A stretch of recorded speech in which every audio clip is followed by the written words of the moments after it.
Hello and welcome to my channel. Well, this is probably the wrong time to do this video because there's a dog barking out there. There's kids playing football.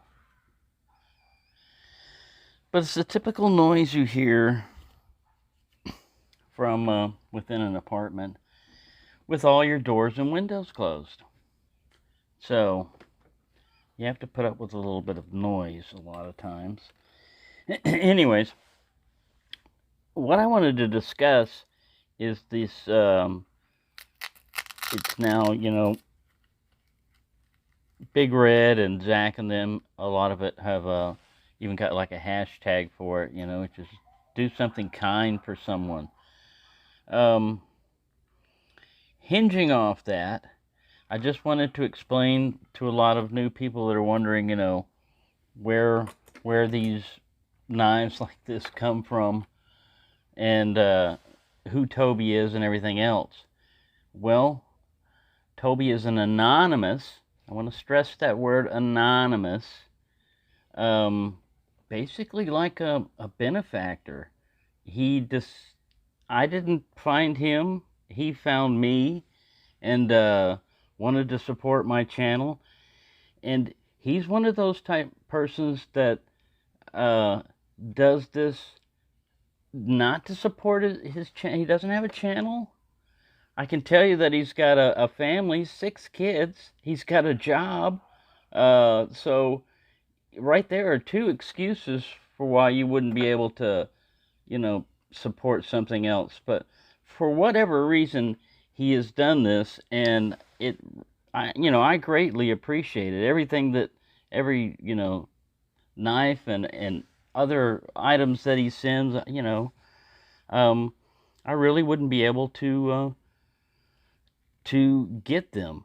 Now, one of the things I will never do is divulge his address or any other thing to help you find out where he lives. I want to maintain his privacy because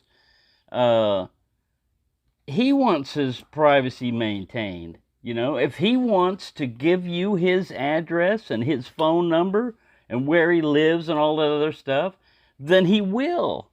But if he doesn't, then he doesn't want you to do that, and to pester about it, for whatever reason. I don't care what your motivation is, for whatever reason, to pester about that is just not cool. I'll just put it that way. It's not cool. So it's kind of like the goose that laid the golden egg parable. If you don't know what that one is, it's like there's this goose, and every time he lays an egg, it's solid gold.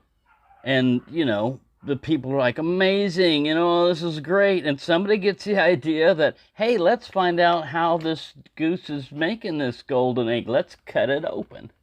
And that's what's going to happen. If you keep pursuing this type of stuff like this and you don't go with what's happening here, which is he's being generous. Now, you don't have, I'll never be able to reach this level of generosity, but you can be generous in other ways. And one of them is, like, man, I had a bunch of different ones, but, if somebody's into knives and stuff and is liking a knife, and they are on, let's say that they haven't even reached the Rough Rider level. They're into something that you would consider less quality than Rough Rider. Well, rather than trashing what they're doing, a better approach would be to encourage them by giving them something slightly better, or whatever you can afford. Give it to them. Don't expect anything. Don't do it as a trade. Just give it to them. And you might develop a new knife friend out of that, because they might discover that, hey, this is actually pretty good, pretty useful. Not this particular. I'm just using these as an example, whatever I got lying around. But anyways, I just wanted to get that off my chest, that this is Toby is one of those rare type of people that that does it with no ulterior motives, that I know of. I mean, I can't detect any, and he's not a secret hidden sponsor for Case or anything like that. And anyways, yeah, that's all I'm just trying to say is, I was in a classified career field, so I know how to keep secrets, and this is one secret I'm never gonna knowingly divulge, you know. So please don't ask about that. And that goes to anybody. I'm not just singling out a certain person. It goes to anyone, you know, until notified otherwise. That's how it's gonna be. And the way it is also with this is usually when uh, Toby orders a knife, he for me, he orders a knife, the same knife for himself. So a lot of times we'll converse back and forth about the particular knife, and it's it's just I don't know.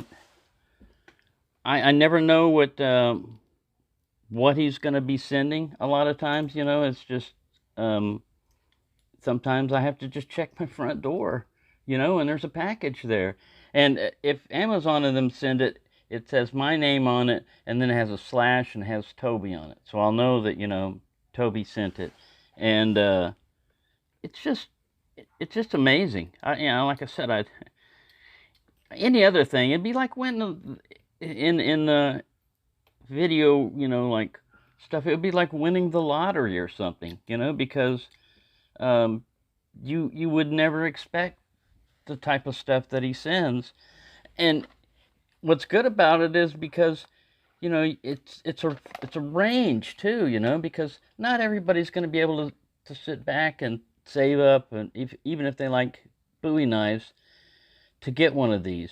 And this isn't necessarily the ultimate epitome of a Bowie knife, I mean, there are probably better examples out there that are going to cost more money usually, uh, but not necessarily. But anyways, the lower, less things are still nice, man. They're still, yeah. Some of them, you know, might require some sharpening. Like these are gonna require some sharpening and stuff. They might not be the best steel and everything, but if you're just getting into whittling and stuff, I mean, these have got, like I said, it's got a bunch of different useful whittling tools. I'm not into whittling as far as like doing anything creative other than trying to make a spoon, which this has, and there's like a scallop type thing. I'm more along the lines of enjoy whatever you've got at whatever price it is. If you like it because it's expensive and hard to get, then be happy with that. It's a chase. You hunt down something that's hard to get and you get it, and you are no longer thrilled about getting something that's easy to get and easily obtainable. All right, you're on a different level. You're on a different level of the knife game. All right, it's we don't all operate on the same levels in a knife game. We don't all have the same motivations behind stuff. Some people can look at this and say, that's junk. Why would you ever buy one? Why would you ever have one? And I look at it and go, you know what? For a liner lock type of knife and to make it look traditional, that's unique. I like this. I don't care who made it. Because they are available and everything, it's just, I don't know. You can hate it if you want, but it has its advantages. Here's this. You still have the problem of it being a liner lock, that your finger is in the path, but it's got a good half stop, and you can start it and move out of the way. So it doesn't have to be a flipper tab and all that other stuff. It's almost like it's transitioning to, modern. So I can find interesting things about an inexpensive knife, and appreciate this almost as much as I appreciate this. I don't know. It's like it. I can give a food analogy once. We've all eaten peaches before. I mean, well, most people have, and all of mine had always been from the grocery store. And then with my first wife, she lived up in Colorado. Went up there to visit her relatives one time, and I had a Colorado peach that came straight off the tree, and man, there's no comparison. The other one, yeah, they're both peaches, but one is whoa. Man, once you've had that, it's hard to go back to the other stuff. Usually because you can't afford it or it's not available. And that's the way it is with, expensive knives. And to me, this is an expensive knife. Now, some people are like, $200? That's not expensive. To me, this is an expensive knife. And if it gets beyond my price range, that's where really, this is kind of like that open tag about Patty put out a while back about Grail knives that I never got to address. But this would be like a Grail knife for me on Bowie knives, like I said, because I have seen this one, but always I look at the price and I went, nah, we're talking about $20 range on knives that I can handle and afford. Beyond that,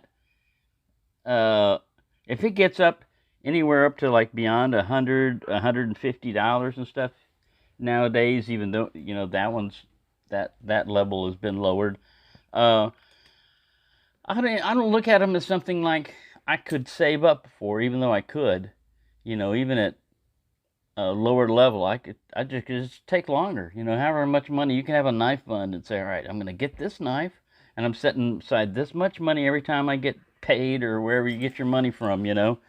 How often you get it, weekly, monthly, whatever. You set aside a little knife fund, and when you get it all there, bingo, you got your money, you get your knife. It takes a little sacrifice, but then that makes it more worthwhile when you've got something. And when you get it, you can't get into I'm not saying this is the Cadillac, but you can't get into a Cadillac and then get back into a Volkswagen and say they're exactly the same.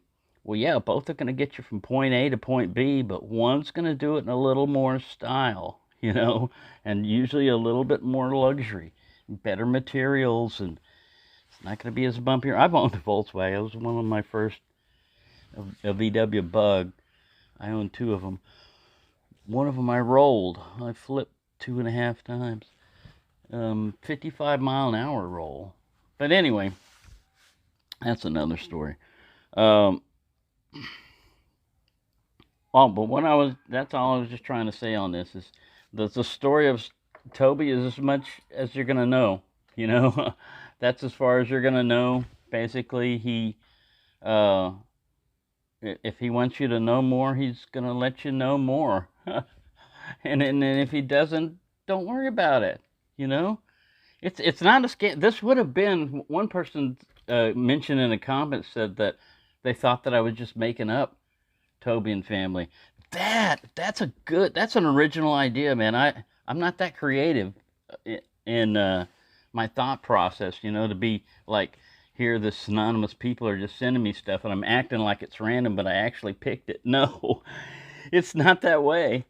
But anyways, I just wanted to share that with you. I'm not upset or anything. I just want to let you know what my limitations are on how far I'm going to go with information and what's cool and uncool, and asking about somebody's address, when they don't want to give it to you, to me is uncool. And I'm not gonna do that, So there you go.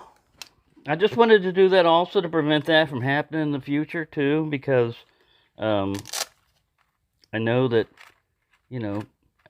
naturally people are curious and everything, but you don't need to know everything, There are some things that are just not information that you're allowed to have, and if somebody wants to give it to you, they'll give you that information. If not, don't push it, or we'll have to sick Terry on you. We've got Boris over here. We have our enforcers. in this area right here. Nigel will report on it all. Wherever he's hiding, he's hiding somewhere right now. I think he's buried under one of these knives. You know how cats are when they go to sleep. They pick the weirdest spot sometimes. Anyway, I hope you enjoyed this statement or explanation of Toby is a real person. It's an amazing person, but that's about as far as you need to know, you know. And I can't tell you what the next knife will be, if there will be a next knife, you know, because, like I said, he's got family, and he brought family back from Finland. So he was from Finland. I've divulged, you know, some of that information.